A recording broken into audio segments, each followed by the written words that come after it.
ششم چھٹی بات، جب اس کا یہ دشمن اس کے قلب پر قابض ہو کر اس پر اپنی سلطنت اور فرما روائی قائم کر لیتا ہے تو پھر وہ اس کے ذہن کو کلیتاً خراب کر دیتا ہے، اس کے اندر وسوسوں کی گندگیاں بھر دیتا ہے، خدا کے بارے میں وسوسے، رسول کے بارے میں، آخرت، ہر چیز کے بارے میں منفی خیالات۔ یہ شیطان کے دل پہ قابض ہونے کی علامت ہوتی ہے، انسان کو کنفیوز کر دیتا ہے، کسی پر اعتماد ہی نہیں رہنے دیتا، نہ اللہ پہ، نہ رسول پہ، نہ کسی اور پہ۔ پھر ان کی باتیں کیا سمجھ میں آئیں گی، ان کو کیوں قبول کرے گا انسان؟ اور اگر اللہ رسول ہی کی بات نہیں ماننی تو باقی رہ کیا گیا پھر جو اسے کامیابی سے ہمکنار کرے گا؟ کس قدر بڑی آفت ہے۔ اس کے اندر وسوسوں کی گندگیاں بھر دیتا ہے، بسا اوقات اسے دیوانہ بنا کر رکھ دیتا ہے، مجنون، اور وہ اپنی عقل سے کسی قسم کا فائدہ بھی نہیں اٹھا سکتا۔ عشاق کی یہ حالت ہر جگہ ہوتی ہے، بعض واقعات مشاہدے سے گزرے ہیں۔ یہ امر واضح ہے کہ انسان میں اہم ترین قوت عقل ہے، اور اسی عقل کی وجہ سے انسان باقی مخلوق سے افضل ہے، اسی عقل کی وجہ سے انسان دیگر حیوانات کے مقابلے میں ممتاز ہے۔ عقل ہی ماری جائے تو انسان ایک جانور سے زیادہ حیثیت نہیں رکھتا، عقل ہی ماری جائے تو انسان پھر کیا بن جاتا ہے؟ جانور، اینیمل، بلکہ جانور سے بھی بدتر ہو جاتا ہے۔ قرآن میں اللہ تعالیٰ یہ فرماتے ہیں نا، اولئک کالانعام بل ہم اضل، چوپایوں سے بھی بدترین حرکتیں وہ کرنے لگتا ہے۔ مجنون کی عقل لیلا نے اور اس طرح کے دوسرے لوگوں کی عقل ان کے معشوقوں نے عشق و محبت ہی کے ذریعے خراب کی، یا کسی اور چیز کے ذریعے، یعنی ان لوگوں کی عقل کو کس نے دیوانہ کیا تھا؟ عشق و عاشقی نے، کسی اور چیز نے نہیں۔ عشاق کا جنون تو عجیب و غریب ہوا کرتا ہے، ایک کا جنون دوسرے کے جنون کو مات کر دیتا ہے۔ کسی شاعر نے کہا ہے، قالوا جننت بمن تہوى فقلت لهم العشق اعظم مما بالمجانین، لوگوں نے کہا کہ تو اپنے محبوب کی محبت میں دیوانہ ہو گیا ہے، میں نے ان سے کہا عشق دیوانوں کے روگ سے بھی بڑا روگ ہے۔ یعنی دیوانے جو ہوتا ہے نا، پاگل، مجنون، میڈ، کریزی پیپل، ان سے بھی بڑا جنون لاحق ہوتا ہے ایسے لوگوں کو، وہ اس سے بھی زیادہ پاگل ہوتے ہیں جو کسی پاگل خانے میں رہ رہے ہوتے ہیں۔ عشق دیوانوں کے روگ سے بھی بڑا روگ ہے۔ العشق لا يستفيق الدهر صاحبه انما يسرع المجنون بالحين، عشق کو کبھی افاقہ نہیں ہوتا، اور دیوانوں پر تو کبھی کبھی ہی دورہ پڑا کرتا ہے۔ یعنی دیوانوں کو تو دورہ کبھی صبح، کبھی شام، کبھی 6 مہینے میں ایک دفعہ پڑتا ہے، لیکن ان کے دورے کو تو افاقہ ہی نہیں۔ ہفتم، 7ویں بات، عشق انسان کے حواس بگاڑ کر بالکل فاسد کر دیتا ہے۔ یہ فساد مانوی ہوتا ہے اور سوری بھی، سوری یعنی شکل نظر آتی ہے۔ فساد مانوی، فساد قلب کتابیں، انسان کا قلب فاسد اور خراب ہو جائے تو اس کی آنکھیں، کان اور زبان، تمام چیزیں فاسد اور خراب ہو جاتی ہیں۔ وہ اپنے معشوق کی کبھی ترین چیز کو بھی اچھی سمجھنے لگتا ہے۔ یہ کس قدر خرابی ہے کہ خراب سے خراب، بدترین سے بدترین چیز بھی اس کو اچھی نظر آتی ہے، اتنا اس کے دل دماغ، آنکھوں پہ پردہ پڑ جاتا ہے۔ بعض اوقات آپ نے دیکھا ہوگا نا کہ اگر کسی لڑکے لڑکی میں ایسی کوئی کیفیت ہو جائے، ماں باپ سمجھا رہے ہیں، بہن بھائی سمجھا رہے ہیں کہ تمہاری شادی یہاں پر کامیاب ہو ہی نہیں سکتی، تمہیں سخت نقصان ہوگا، لیکن سمجھ ہی نہیں آتی سمجھنے والوں کو۔ وہ کہتے ہیں اس سے اچھی تو کوئی چیز ہی نہیں ہو سکتی، تو قبیح ترین چیز بھی ان کو حسین ترین نظر آتی، اور کسی عقلمند سے عقلمند کی بات بھی ان کے پلے نہیں پڑتی، اور جب تجربہ کر چکتے ہیں تو پھر اس کے بعد نصیحت کرنے والوں کو سچا بتاتے ہیں۔ لیکن اب تو وقت گزر چکا۔ جیسا کہ ایک مرفوع حدیث سے معلوم ہوتا ہے کہ حضرت صلی اللہ علیہ وسلم نے ارشاد فرمایا، حبک الشیء یعمی ویصم، ایک شے کی محبت تمہیں اندھا اور بہرا بنا دیتی ہے، یعنی تمہاری آنکھوں کو صحیح بات پھر نظر ہی نہیں آتی، اس چیز کا کوئی عیب، کوئی غلطی، کوئی خرابی تمہیں دکھتی ہی نہیں، اور تم اس کے خلاف کوئی بات سن ہی نہیں سکتے، خواہ وہ کسی کی کتنی ہی درست بات کیوں نہ ہو۔ محبت قلب کو اندھا کر دیتی ہے، جس کی وجہ سے عاشق کو محبوب کی برائیاں دکھائی نہیں دیتی، کانوں کو بہرا کر دیتی ہے کہ اس کے کان دنیا کی ملامت نہیں سنتے، پھر معشوق کی طرف اس کی رغبت معشوق کے عیوب کی پردہ پوشی کرتی رہتی ہے۔ انسان جس سے محبت کرتا ہے اس کے عیوب نہیں دیکھا کرتا، اس کے عیب نظر ہی نہیں آتے. عیوب اس وقت نظر آتے ہیں جب اس کی محبت کم ہو جاتی، پھر اس کو خرابیاں دکھنے لگتی. شدید ترین رغبت اور شوق اور افراط محبت اس کی آنکھوں پر ایک زبردست پردہ بن کر چھا جاتی اور چیز کو اس کی اصل حالت میں دیکھنے سے قاصر کر دیتی. بقول شاعر، ہویتکی اذ عینی علیہا غشاوۃ فلما انجلت قطعت نفسی علومہا. میں نے تجھ سے محبت اس وقت بھی کی جب میری آنکھوں پر پردہ پڑا ہوا تھا، جب یہ پردہ ہٹ گیا تو میرے نفس نے اس کی محبت کے رشتے توڑ دیے. جب وہ پردہ ہٹا اور حقیقت نظر آنے لگی تو اس چیز کے اندر کوئی اٹریکشن ہی نہ رہی. انسان جس چیز میں داخل ہو جائے اسے اس چیز کے عیوب نظر نہیں آتے، جو اس سے باہر ہو اسے بھی اس کے عیوب دکھائی نہیں دیتے.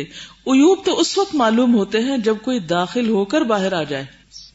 یہی وجہ ہے کہ جو صحابہ کفر اور جاہلیت میں رہ کر اسلام لائے ان کا درجہ ان مسلمانوں سے بڑھا ہوا ہے جو اسلام میں پیدا ہوئے. حضرت عمر بن خطاب فرماتے ہیں، انما ينتقد عرى الاسلام عروة عروة اذا ولد في الاسلام من لا يعرف الجاہلیہ. زنجیر اسلام کی کڑی کڑی ٹوٹ جائے گی جبکہ اسلام میں ایسے لوگ پیدا ہوں گے جنہوں نے جاہلیت کا دور نہیں دیکھا. جو جاہلیت دیکھ کر اسلام لاتا ہے اس کا ایمان کہیں زیادہ قوی اور مضبوط ہوتا ہے، اور جو چیز مفت میں مل جاتی ہے انسان اس کی قدر نہیں کرتا. حواس ظاہری کے فاسد و خراب ہونے کی صورت یہ ہے کہ عشق جسم کو بیمار اور لاغر کر دیتا ہے. بسا اوقات عاشق کو گور یعنی قبر میں پہنچا دیتا ہے، جیسا کہ بہت سے عشق کے ماروں کے قصے سنے جاتے ہیں. ایک مرتبہ عرفات کے میدان میں ایک نوجوان کو حضرت ابن عباس کے سامنے پیش کیا گیا. یہ نوجوان بالکل لاغر ہو چکا تھا، کمزور، ہڈیوں پر چمڑے کے سوا کچھ نہ تھا. ابن عباس نے اسے دیکھ کر فرمایا کہ ایسا کیوں ہوا تمہارا یہ حال؟ لوگوں نے بتایا کہ عشق و محبت نے اسے ایسا کر دیا ہے. اس دن سے حضرت ابن عباس روزانہ عشق سے پناہ مانگا کرتے تھے کہ یہ ایسی بری بلا ہے کہ انسان کو اس نتیجے تک پہنچا دیتی. ہشتم، 8ویں بات، عشق افراط محبت کا نام ہے. یعنی محبت تو ایک دائرے میں ہوتی ہے، اس کے مثبت پہلو بھی، لیکن عشق تو سراسر خرابی ہی خرابی. اسی لیے اسلام میں عشق کی ٹرم یوز نہیں ہوتی، نہ اللہ کے لیے نہ رسول کے لیے، کیونکہ عشق ایک منفی چیز ہے جو انسان کو دیوانہ کر دیتی.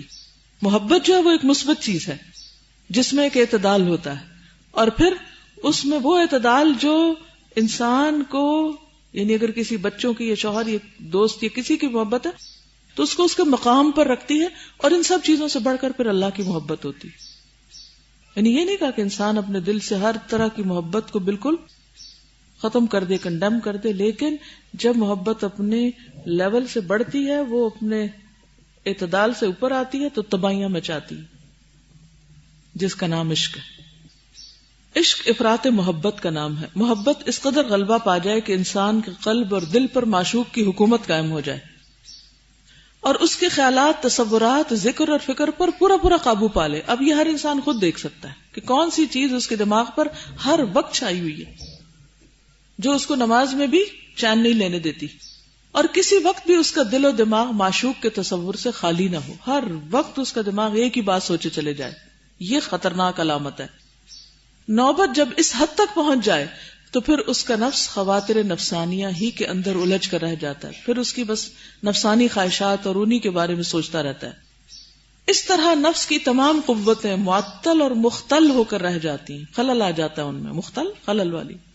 معطل یعنی کام کرنا چھوڑ دیتی، کچھ اور سوچتا ہی نہیں، یعنی کسی اور چیز میں دل ہی نہیں لگتا، کوئی اور کام کیا ہی نہیں جاتا، کسی چیز پہ انسان ٹکتا ہی نہیں، ناکارہ ہو کے رہ جاتا ہے، بیکار، کسی چیز کے قابل نہیں رہتا.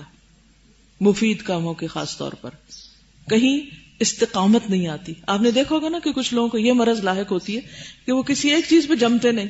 ایک کام کیا پھر دل اٹاٹ ہو گیا، پھر اس کو چھوڑا، پھر کچھ اور کیا، پھر کچھ، یعنی تیزی کے ساتھ اپنے پوزیشنز بدلتے رہے. متلون مزاج ہونا، کیونکہ دل کے اندر کچھ اور ہے نا، وہ نہیں، کہیں جمنے ہی نہیں دے رہا. تو کوئی بھی پودا جب تک کہیں جمے نہ پھل پھول لا سکتا، کبھی بھی نہیں. ایسا انسان کبھی بھی پروڈکٹیو نہیں ہو سکتا کیونکہ اس کو دل اچاٹ ہے. اس کو دل کہیں اور ہے، وہ دل جمع ہی نہیں اس خیر کے کام میں جس کو اس کی عقل نے اچھا کہا، کیونکہ سینٹر آف لائف کچھ اور ہے. لہذا جب کوئی خیر کا کام کرنے لگتا ہے تو اس میں وہ جم ہی نہیں پاتا. 2-4 دن کیا، کچھ عرصہ کیا، پھر اس سے دل اچاٹ ہوا، پھر کچھ اور، پھر کچھ. جس کے دل میں اللہ کی محبت راسخ ہو جائے اس کے اندر استقامت خود بخود آنے لگتی ہے، جمنے لگتا ہے، کیونکہ محبت جماتی ہے اور اللہ کی محبت ہر چیز سے بڑھ کر ہے، لہذا وہ پکڑ لیتی ہے انسان کو، وہ ہلنے نہیں دیتی. بلال رضی اللہ تعالی عنہ کو کس چیز نے جمایا تھا دین پر؟ کیسی توحید تھی ان کی؟ ایسی توحید کہ اس محبت کی وجہ سے ان کے اوپر گرم پتھر بھی رکھے جاتے تھے تو وہ گرم پتھر ان کو اس طرح گرم نہیں لگتے تھے، کیونکہ ان کے دل کے اندر کسی اور چیز کی محبت اس سے بڑھ کر تھی، تو وہ جمے رہے اس پر. آپ کو معلوم ہے کہ حضرت بلال رضی اللہ تعالیٰ عنہ کی اسی استقامت کی وجہ سے جو دین پر تھی اور توحید پر استقامت کی وجہ سے ان کا مقام کتنا تھا. حضرت ابوبکر کا مقام تو سب سمجھتے ہیں نا، سب کو پتا ہے، حضور کے دوست تھے، غار میں ساتھ رہے، قبر ساتھ بنی، اور حضور صلی اللہ علیہ وسلم کے بعد افضل الامت ہیں. لیکن آپ کو معلوم ہے کہ ایک دفعہ حضرت ابوبکر نے حضرت بلال کو کسی بات پہ ناراض کر دیا تھا. کوئی تلخ کلامی ہوگی ہو جاتا نا، جہاں دو انسان کٹے رہے کچھ نہ کچھ اونچ نیچ ہو جاتی ہے، کیونکہ ہم انسان ہیں، ہیومن بینگز ہیں. نبی صلی اللہ علیہ وسلم کو پتا چلا تو آپ نے فرمایا کہ ابوبکر جاؤ اس کو مناؤ، اگر تم نے اس کو ناراض کیا تو اللہ تم سے ناراض ہو جائے گا. اس کو نہ تنگ کرنا، کیونکہ اللہ اس سے محبت کرتا ہے، اللہ کی خاطر اس نے قربانی کی ہوئی ہے. اور پھر ایک اور موقع پر جب حضرت عمر رضی اللہ تعالی عنہ نے حضرت بلال کے ساتھ کچھ اسی طرح کی سخت بات کی تو آپ صلی اللہ علیہ وسلم سخت ناراض ہوئے. شاید کالی ماں کے بیٹے کہا تھا، یہ کچھ ایسی بات کہی تھی غصے میں آ کر. تو آپ نے فرمایا کہ یہ تم نے کیا کہا. اس کے بعد سے حضرت عمر اتنا ڈرے تھے کہ وہ حضرت بلال کو بلال نہیں کہتے تھے، سیدنا بلال کہتے تھے، حالانکہ وہ غلام سے آزاد ہوئے تھے. جب ان کو دیکھتے سیدنا ابوبکر آتکا سیدنا بلال، کہ انہوں نے کہا کہ یہ اس احترام سے تو میں خالی ہو ہی نہیں سکتا، اس لیے کہ یہ پکڑ ہو جائے گی. اور کیا ہوا تھا کہ بلال کے قدموں کی چاپ آپ صلی اللہ علیہ وسلم نے اپنے آگے آگے سنی تھی. اللہ کی محبت تھی نا، تو اس محبت میں پاک رہتے تھے. یہ جو جسم کی بھی صفائی اور پاکیزگی ہوتی ہے نا، اس کی وجہ بھی کیا ہوتی؟ آپ نے دیکھا ہوگا کہ جن لوگوں کے اوپر شیطانی اثرات ہوتے ہیں کسی بھی وجہ سے، ان سے آپ کو خاص قسم کی اسمیل آئے گی، ان کے کپڑے بھی گندے ہوں گے، ان کو اپنے بدن کی بھی ہوش نہیں ہوگی، طہارت و نظافت سے دور ہوں گے وہ لوگ، کیونکہ جنات اور شیاطین گندگی پسند کرتے ہیں، اور ایسے لوگ پھر گندگی اور ان چیزوں میں رہنا پسند کرتے ہیں. ان کو اپنے بدن کا بھی ہوش نہیں ہوتا، نہانے دھونے سے ان کو کوئی واسطہ نہیں ہوتا. تو بات یہ ہے کہ حضرت بلال جب بھی ان کا وضو جاتا تو وہ وضو کر لیتے، مستقل وضو میں ہوتے، اور جب وضو کرتے 2 رکعت نماز پڑھ لیتے. تو ان اللہ یحب التوابین ویحب المتطہرین. ٹھیک ہے، انسان کو کوئی بیماری ہو سکتی ہے، کوئی ایسی تکلیف ہو سکتی ہے کہ مستقل اس کا وضو نہ رہے، وہ ایک ایکسیپشنل کیس ہے. لیکن عام حالات میں انسان اگر اعتدال کی زندگی گزارتا ہے تو باوضو رہ سکتا ہے.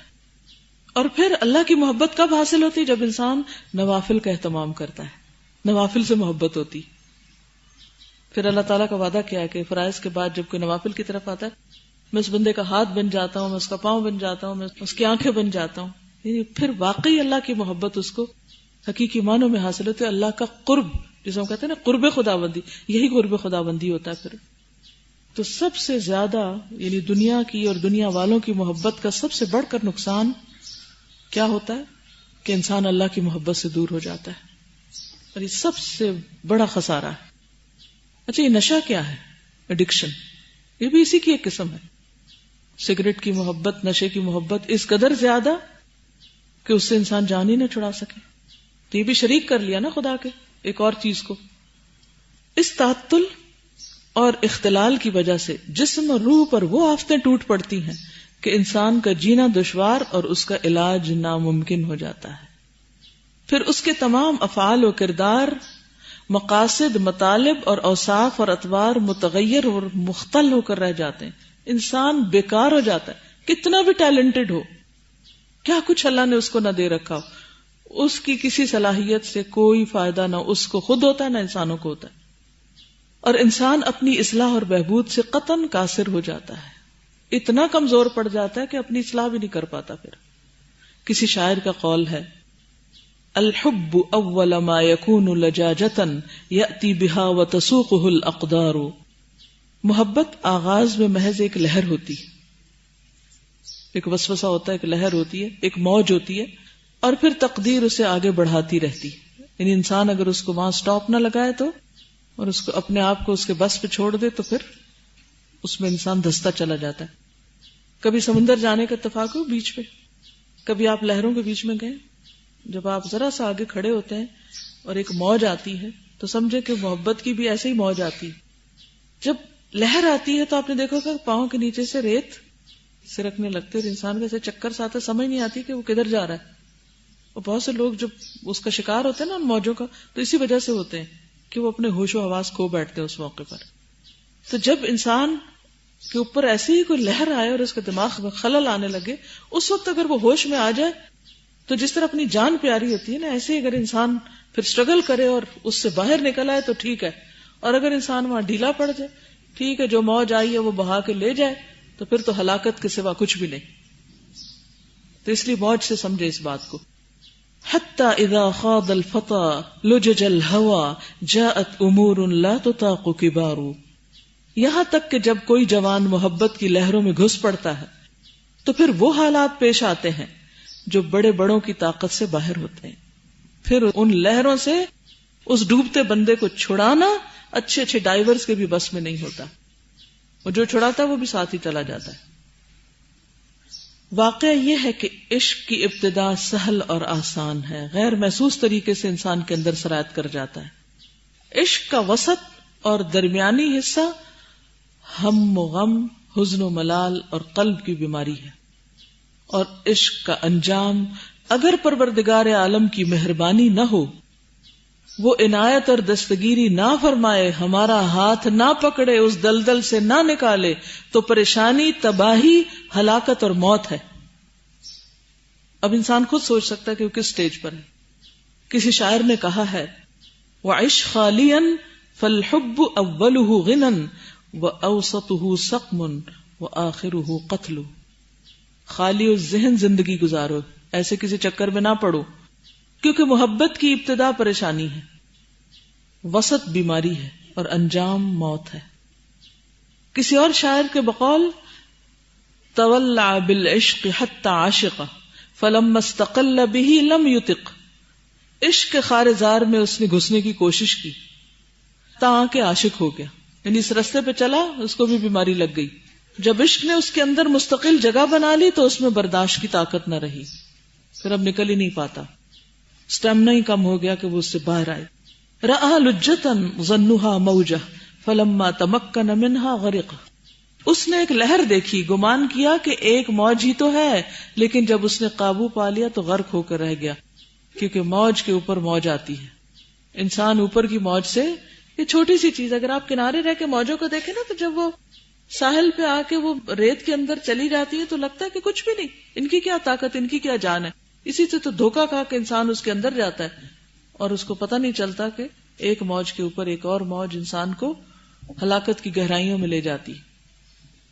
اور واقعہ یہ ہے کہ یہ خود اسی کا جرم ہے اور اسی کا گناہ ہے. اس نے خود اپنی جان پر ظلم کیا ہے. اس پر عربی کی یہ مثل من و عن صادق آتی ہے، پوری یعنی یدا کا اوکتا وفو کا نفخ، تیرے ہاتھوں نے مشکیزے کا منہ باندھا اور تیرے ہی منہ نے پھونک ماری. یہ ایک ضرب المثل ہے. کسی جزیرے میں ایک آدمی رہتا تھا آئی لینڈ میں. اس نے ارادہ کیا کہ اپنی مشق کے ذریعے دریا عبور کر کے کنارے پہ جائے. مشق کا تو پتہ نا سب کو؟ نہیں پتا کیا ہوتی ہے مشق؟ لیدر بیگ نہیں ہوتا جس سے پانی بھر کے، تو وہ پرانے زمانے میں تو ٹینکیاں نہیں تھی، اس طرح کی پلاسٹک بوٹلز نہیں تھی، اب ان کی جگہ نیسلے کے پانی کی بوتلوں نے لے لی ہے. یہ مشقیں بن گئی ہیں. تو اس نے اپنے وہ لیدر بیگ کو پھلایا جیسے غبارے کو پھلاتے ہیں، تاکہ وہ اس کے لیے ایک سہارا بن جائے، کیونکہ وہ ڈوبتا نہیں نا انسان، اس کے سہارے تیر کے پار کرنا چاہا. مشق میں اس نے اپنے منہ سے پھونک کر ہوا بھری اور اپنے ہاتھ سے اس کا منہ باندھا، ٹائٹ کیا اس کو. لیکن اس میں جس قدر اہتمام کی ضرورت ہی نہیں کیا. یہ تو ہوا پوری نہیں بھری یا اس کا غبارے کا منہ پوری طرح نہیں باندھا. مشک پر سوار ہو کر دریا میں اتر پڑا. وسط دریا میں پہنچا تو مشک سے ہوا خارج ہونے لگی, وہ ببل پھٹنے لگا اور وہ ڈوبنے لگا. کسی آدمی سے جو کشتی پر اس کے قریب تھا اس نے مدد مانگی. اس نے جواب دیا, یدا کا اوکتا وفو کا نفخ, تیرے ہاتھوں نے مشک باندھی تھی اور تیرے منہ نے اس میں ہوا بھری تھی, تم نے خود ہی اس کو پھلایا تھا, اس بیماری کو تم نے خود بڑھایا. یہ ضرب المثل اس آدمی کے لیے بولی جاتی ہے جو اپنے ہی ہاتھوں بلا مول لے لے, جیسی کرنی ویسی بھرنی. یعنی مطلب یہ ہے کہ یہ پھر انسان کی اپنی چوائس ہے کہ وہ اس بیماری سے چھٹکارا پائے یا نہ پائے. اب آپ کچھ فرمانا چاہیں تو فرمائیے. السلام علیکم ورحمۃ اللہ وبرکاتہ. مجھے کل سے ظاہر ہے یہی سوچیں آ رہی ہیں بار بار. تو قرآن کی تلاوت کرتے ہوئے آج جب میں نے سورۃ الاعراف کو پڑھا تو اس کی شروع کی آیتوں میں یہ چیز اتنی مجھے کھل کے نظر آئی کہ میں یہ کل سے یہ سوچتی کہ خرابیاں تو ہم سب کو پتہ ہیں, لیکن ریزن کیا ہے نا اس کے پیچھے. ہم سب اللہ کو جانتے ہیں, اللہ کا نام ہم سب نے سنا ہے, بچپن سے شروع ہو جاتے ہیں کس نے بنایا چڑیا کو, اور اللہ نے بنایا, اور ہم سب کو اللہ نے بنایا. اور پھر کیوں اللہ کی محبت نہیں آتی ہے؟ کوئی تو وجہ ہوگی نا اس کی, وہ کیا ہے؟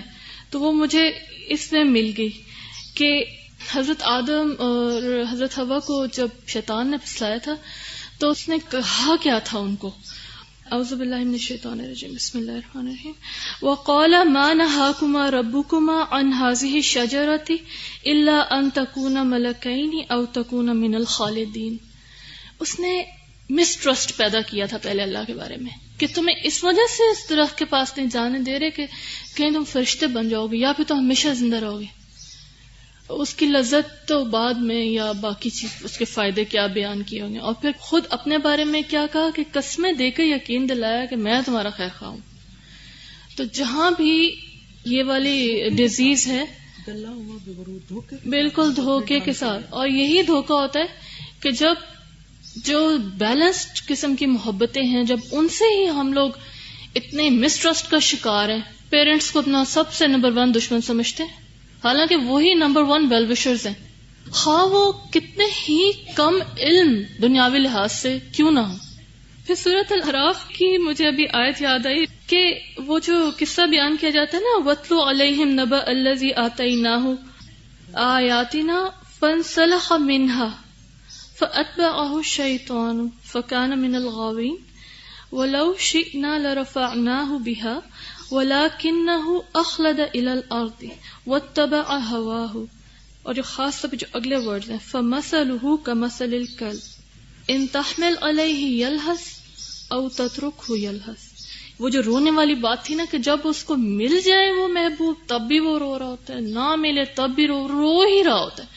ایگزیکٹلی یہی ورڈز ہیں. اور میں سوچتی اگر ہم اس اینگل سے قرآن کو پڑھنا شروع کریں تو ایون اس کا پہلے جو ورڈز ہیں, الحمدللہ رب العالمین, all of our praise and gratitude is for اللہ, کا کیا مطلب ہے کہ ہمارے ساری کی ساری محبت پوری کی پوری جو فیلنگز ہیں وہ اللہ کے لیے ہونی چاہیے, اگر نہیں ہے تو ہونی چاہیے. السلام علیکم ورحمۃ اللہ وبرکاتہ. مجھے 3-4 پوائنٹس اس سے کنکلوڈ کیے تھے میں نے.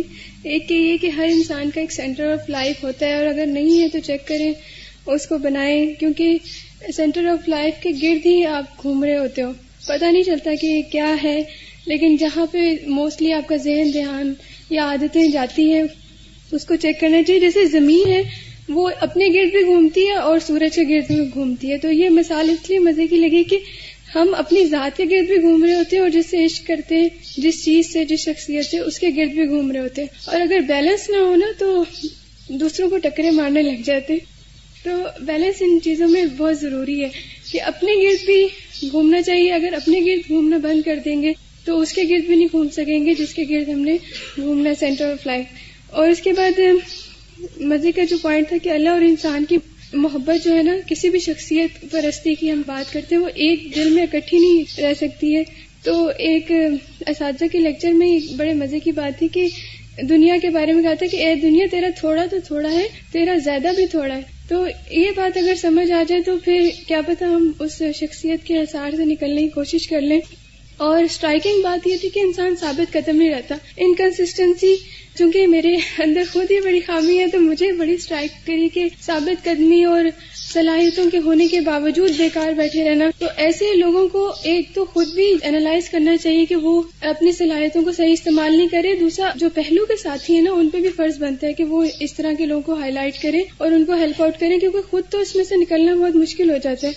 اور شعر میں تھا کہ محبت کی موج ہوتی ہے، تو جو بندہ اس عشق میں مرحلے میں سے گزر رہا ہوتا ہے تو محبت کی موج میں لوگ موجیں منا رہے ہوتے ہیں، اور آخر میں ان کو پتہ نہیں چلتا کہ ان کا انجام کتنا بھیانک ہوتا ہے. مطلب ہلاکت کی طرف چل جاتے ہیں. یہ جو 3 اسٹیجز میں بتائی ہیں کہ غم، حزن، ملال کی طرف چل جاتے ہیں یا پھر ہلاکت کی طرف جاتے ہیں، تو ان کا پتہ ہی نہیں چلتا کہ وہ ہے. اور سب سے لاسٹ بات کہ مدوجزر ہوتی ہے، جس میں سمندر کی ابھی بات ہوئی تھی، تو لہریں اٹھتی ہیں، اور جب چاند پورا ہوتا ہے فل مون تو یہ لہروں میں ان کی موجوں میں اضافہ ہو جاتا ہے. تو جس طرح چاند اس لہروں کو اسٹیمولیٹ کر رہا ہوتا ہے، اس طرح عشق اور محبت کو بھی ہماری بہت سی چیزیں اسٹیمولیٹ کرتی ہیں. مثلا ذرائع ابلاغ، phone messaging, chatting, Facebook and دوست اگر کوئی کسی عشق میں مبتلا ہو تو دوسرا وہ کہتا ہے کہ یار یہ بہت اچھی بات ہے، تو مجھے کیوں نہیں کسی سے پیار ہو. تو وہ جان بوجھ کے اس طرح کے حالات پیدا کرنے کی کوشش کر رہے تھے. پیئر پریشر اور تنہائی سے بچنے کی کوشش کرے،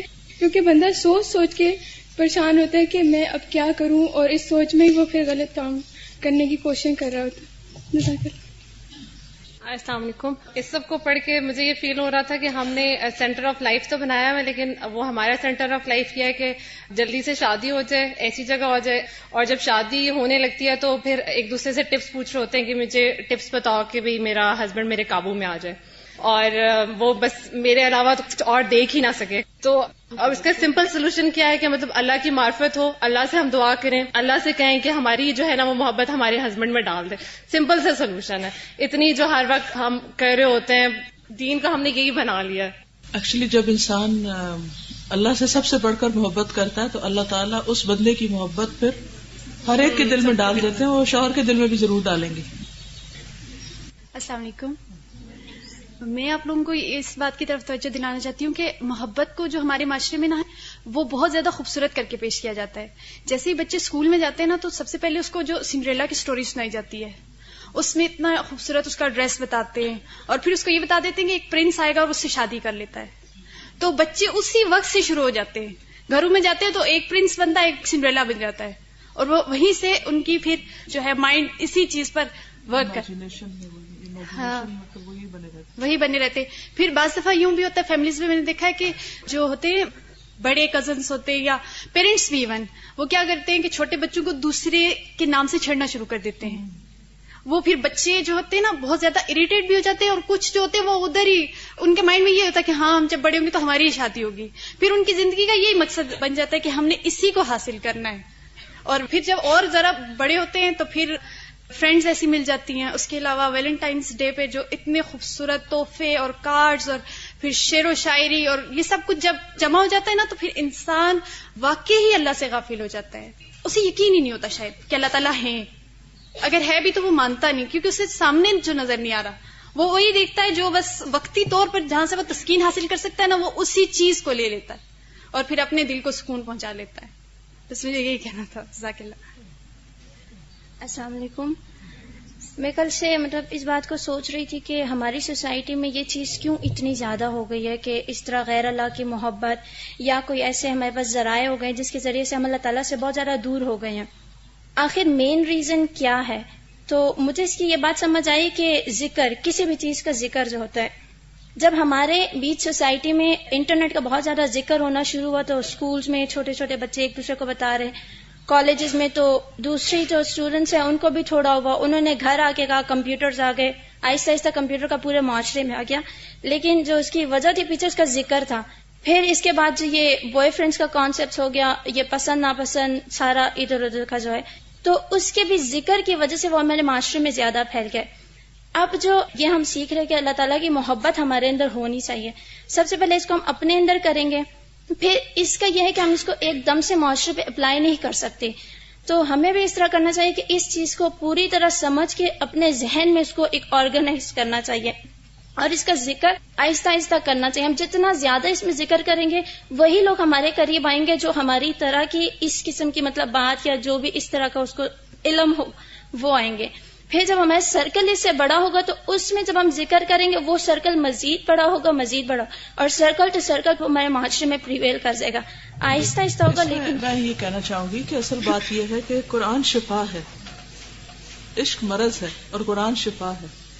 تو صرف باتیں کرنے سے یہ بیماری نہیں دور ہوگی کہ سرکل بڑا کریں یا زیادہ ذکر کریں کہ یہ اچھا ہے یہ برا ہے. ڈائریکٹ آپ مرض پہ جائیں گے تو کوئی خاص فائدہ نہیں ہوگا. اگر ہم سارا دن بھی, بہت سے مبلغ کیا کرتے ہیں, سارا دن کچھ چیزوں کو آئیکن سے پکڑ لیتے ہیں, ان کو کریٹیسائز کرتے رہتے ہیں, یہ غلط ہے وہ غلط ہے وہ غلط ہے. لوگ حیران پریشان ہے, اچھا جی غلط ہے, ٹی وی غلط ہے, ڈرامہ غلط ہے, فلاں غلط ہے, دن رات تقریریں کریں گے یہ حرام ہے یہ فحش ہے یہ فلانا فلانا. چل گیا پتا, سو واٹ, اب کیا کریں, وہاں ویکیوم ہے, کوئی چیز ان کے پاس نہیں. اصل چیز ہے قرآن. جب تک آپ بیماری کے لیے کوئی دوا نہیں لاتے بیماری نہیں دور ہو سکتی. اس کے لیے ایک ہی نسخہ ہے, اپنی زندگیوں کے اندر چاہے آپ کچھ بھی کریں لیکن قرآن کو اپنے لیے بھی اور دوسروں کے لیے بھی پھیلانے کے لیے کوئی نہ کوئی ایسی اسٹریٹجی رکھیں, طریقہ رکھیں کہ اس سے آپ دور نہ ہوں. ورنہ جتنی چاہے اللہ کی محبت ہو, دشمن ہر وقت تاک میں لگا ہوا شیطان, وہ کسی وقت بھی انٹر ہو جائے گا. تو اس کے لیے قرآن ہی کو مضبوط تھامنا حل, ٹھیک ہے نا. اور یہ بات انہوں نے درست کی کہ جا کے لوگوں کے اوپر ایک دم فتوے نہ لگائیں, لیکن اس چیز کو, اس برائی کو برا کہنا بھی ضروری ہے. کیونکہ برائی کو اگر برا کہیں نہیں, کیونکہ ایک وقت تھا, مجھے یاد ہے جب ہم بچپن میں چھوٹے تھے تو ہمارے گھر میں یا ہمارے خاندان میں لڑکیوں کو شعر شاعری پڑھنے, گانا گانے یا سننے یا ایسی کسی لڑکے کا ذکر کرنے یا ان سب چیزوں کو اتنا برا سمجھا جاتا تھا کہ کوئی نام لیتے ڈرتا تھا. مجھے اچھی طرح یاد ہے کہ میری بہن نے کوئی اسکول میں کہیں وہ سنی, قوالی تھی کوئی, تو اس کو تو میننگ بھی نہیں اس کا آتا تھا. تو ہم رات کو ایسے ہی بیٹھے ہوئے تھے تو اس نے پڑھنا شروع کیا, نہ تم آئے نہ نیند آئی, پتہ نہیں اس کو کیا کہہ رہی ہے. میری امی بستر سے اٹھی اور اٹھ کے انہوں نے وہ لگائی کہ کیا کہا جا رہا ہے, یہ کہا کیا جا رہا ہے. اور اس غریب کو نہیں پتا کہ وہ کیا کہہ رہی, کیونکہ یہ اتنے جس گلی محلے سے گزرو میوزک کی آوازیں, گانوں کی آوازیں آ رہی ہیں, بچہ بچہ بول رہا ہے, چھوٹے چھوٹے بچے ناچ رہے ہیں, چھوٹے چھوٹے بچوں کے منہ پہ گانے ہیں. ان غریبوں کو پتہ ہی نہیں, مسکینوں کو, کہ کیا بول رہے ہیں, کیا کہہ رہے ہیں. تو وہ جو ایک سوسائٹی کے اندر, یہ گھرانے کے اندر, یہ خاندان کے اندر بحیثیت ماں کے آپ کا جو ایک رول ہے نا, کہ جہاں ایسی برائی قباحت دیکھیں اس کو برا کہیں تاکہ لوگوں کے اندر اس کی قباحت پیدا ہو. اب تو ویلنٹائن ڈے کی وجہ سے یہ چیز اتنی اس کو حلال کر لیا گیا ہے, اتنا جائز کر لیا گیا ہے کہ لوگوں کے اندر اس برائی کی شدت ہی ختم ہو کے رہ گئی کہ یہ بھی کوئی بری چیز ہے. آج کے لیے اتنا ہی کافی ہے. اللہ تعالیٰ ہمیں عمل کی توفیق دے اور واقعی اللہ کی محبت ہر چیز سے بڑھ کر ہمارے اندر پیدا کر دے. سبحانک اللہم و بحمدک نشہد ان لا الہ الا انت نستغفرک و نتوب الیک. السلام علیکم و رحمۃ اللہ وبرکاتہ.